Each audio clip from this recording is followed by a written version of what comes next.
السلام علیکم students, how are you? I hope you all will be good and fine. بیٹا آج ہماری ریویژن سٹارٹ ہو رہی ہے۔ ہمارا فرسٹ ٹرم جو ہے وہ کمپلیٹ ہو گیا اسلامیات کا، تو آج ہم اس کی ریویژن سٹارٹ کر رہے ہیں سورۃ الضحیٰ سے، ٹھیک ہے۔ سورۃ الضحیٰ کا پہلے میں نے آپ کو انٹروڈکشن بتا دیا تھا، میں آپ کو اگین بتا دیتی ہوں، ٹھیک ہے۔ سورۃ الضحیٰ جو ہے وہ ایک مکی صورت ہے، ہجرت مدینہ سے پہلے نازل ہوئی تھی، اس لیے اس کو مکی صورت کہتے ہیں۔ اگر یہ ہجرت مدینہ کے بعد جو نازل ہوتی ہیں اس کو مدنی صورت کہتے ہیں، لیکن یہ ہجرت مدینہ سے پہلے نازل ہوئی ہے، اس لیے یہ اس کو مکی صورت کہتے ہیں، ٹھیک ہے۔ اور یہ نازل کیوں ہوئی؟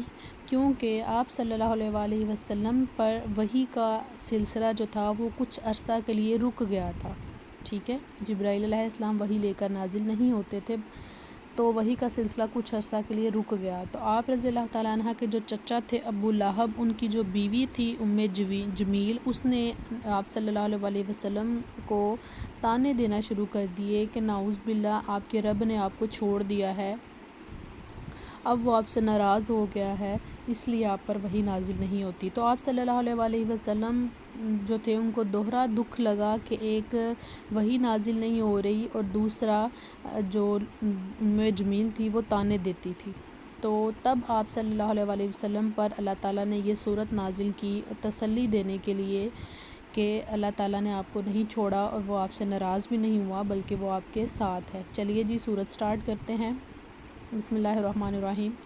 والضحیٰ، قسم ہے روز روشن کی، قسم ہے روز روشن کی مطلب کہ دن کی، اللہ تعالیٰ نے قسم کھائی کہ قسم ہے روز روشن کی، قسم ہے اس دن کی، واللیل اذا سجا، اور رات کی جب وہ سکون کے ساتھ طاری ہو جائے، ما ودعک ربک وما قلی، اے نبی صلی اللہ علیہ وآلہ وسلم تمہارے رب نے تم کو ہرگز نہیں چھوڑا اور نہ وہ ناراض ہوا ہے۔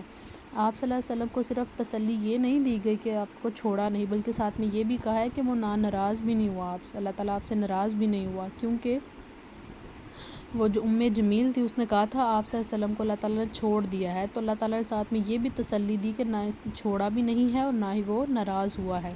وَلَلْآخِرَةُ خَيْرٌ لَكَ مِنَ الْأُولَىٰ، اور یقیناً تمہارے لیے بعد کا دور پہلے دور سے بہتر ہے، یعنی کہ اللہ تعالیٰ تم کو اللہ تعالیٰ کے نزدیک اللہ تعالیٰ تمہارے لیے روز بروز ترقی کرے گا، ٹھیک ہے۔ اللہ تعالیٰ تمہارے لیے روز بروز ترقی پیدا کرے گا، تمہارے لیے اچھے دن لائے گا۔ وَلَسَوْفَ يُؤْتِيكَ رَبُّكَ فَتَرْضَىٰ، اور عن قریب تمہارا رب تم کو اتنا عطا کر اتنا دے گا کہ تم خوش ہو جاؤ گے۔ أَلَمْ يَجِدْكَ يَتِيمًا فَآوَىٰ، کیا اس نے تم کو یتیم نہیں پایا اور پھر ٹھکانہ فراہم کیا۔ پیچھے اللہ تعالیٰ پہلے قسم کھا کے آپ صلی اللہ علیہ وسلم کو یقین دلا رہے ہیں کہ اس نے آپ کو ہرگز نہیں چھوڑا، نہ وہ ناراض ہوا ہے، بلکہ آپ کا جو آپ روز بروز ترقی کریں گے اور اللہ تعالیٰ آپ کو اتنا دے گا کہ آپ بہت خوش ہو جائیں گے۔ پھر آپ سے سوال کیا گیا کہ کیا تم کو یتیم نہیں پایا اور پھر ٹھکانہ فراہم کیا، کیونکہ آپ صلی اللہ علیہ وآلہ وسلم جو تھے وہ یتیم پیدا ہوئے تھے، تو پھر آپ سے یہ کہا گیا کہ آپ کو یتیم نہیں پایا اور پھر ٹھکانہ فراہم کیا، یعنی کہ اللہ تعالیٰ نے آپ صلی اللہ علیہ وسلم کو یتیم پایا، پھر بھی آپ صلی اللہ علیہ وسلم نے ان تمام دنیا کے لیے آپ صلی اللہ علیہ وآلہ وسلم کو ایک ہدایت کا منبع بنایا، ٹھیک ہے۔ وَوَجَدَكَ ضَالًّا فَہَدَىٰ، اور تمہیں ناواقف راہ پایا اور پھر ہدایت بخشی، یعنی کہ کیا تمہیں راہ بھولا پا کر ہدایت نہیں بخشی۔ اس سے ایک واقعہ بیٹا جو ہے وہ کوٹ کرنا چاہوں گی میں، کہ ایک دفعہ آپ صلی اللہ علیہ وسلم جب چھوٹے تھے، یہ جو ترجمہ ہے یہ اس کی طرف اشارہ کر رہا ہے کہ آپ صلی اللہ علیہ وسلم ایک دفعہ بہت چھوٹے تھے، تو آپ صلی اللہ علیہ وسلم کہیں باہر نکلے اور راستہ بھٹک گئے اور جنگلوں کی طرف چلے گئے، تو وہاں پہ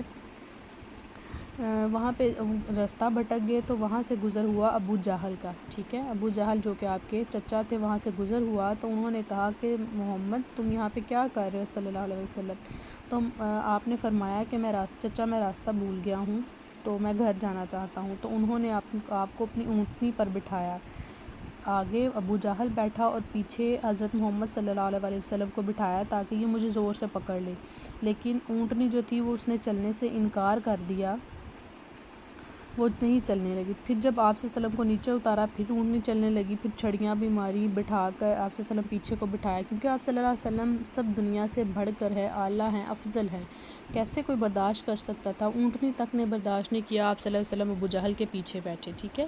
تو آپ صلی اللہ علیہ وسلم جو تھے آگے بیٹھے، تو پھر ابو جہل کی اونٹنی چلی تو آپ صلی اللہ علیہ وسلم گھر آئے. یہ جو آیت ہے نا واقف راہ پایا، مطلب آپ صلی اللہ علیہ وسلم جو تھے راستہ بھول گئے، تو پھر آپ صلی اللہ علیہ وسلم کو اللہ تعالیٰ نے راستہ دکھایا. وَوَجَدَكَ عَائِلًا فَأَغْنَىٰ، اور تمہیں نادار پایا اور پھر مالدار کر دیا. فَأَمَّا الْيَتِيمَ فَلَا تَقْهَرْ، لہٰذا یتیم پر سختی نہ کرو. وَأَمَّا السَّائِلَ فَلَا تَنْهَرْ، اور سائل کو نہ جھڑکو. وَأَمَّا بِنِعْمَتِ رَبِّكَ فَحَدِّثْ، اور اپنے رب کی نعمت کا اظہار کرو. ٹھیک ہے بیٹا، یہ آپ لوگوں نے آیات بھی کرنی ہے پوری صورت، اور ساتھ میں ترجمہ بھی آپ لوگوں نے یہ یاد کرنا ہے، اور بہت اچھے طریقے سے بیٹا یاد کرنا ہے ورڈ ٹو ورڈ. ٹھیک ہے، سمجھ آ گئی ہے؟ اوکے جی.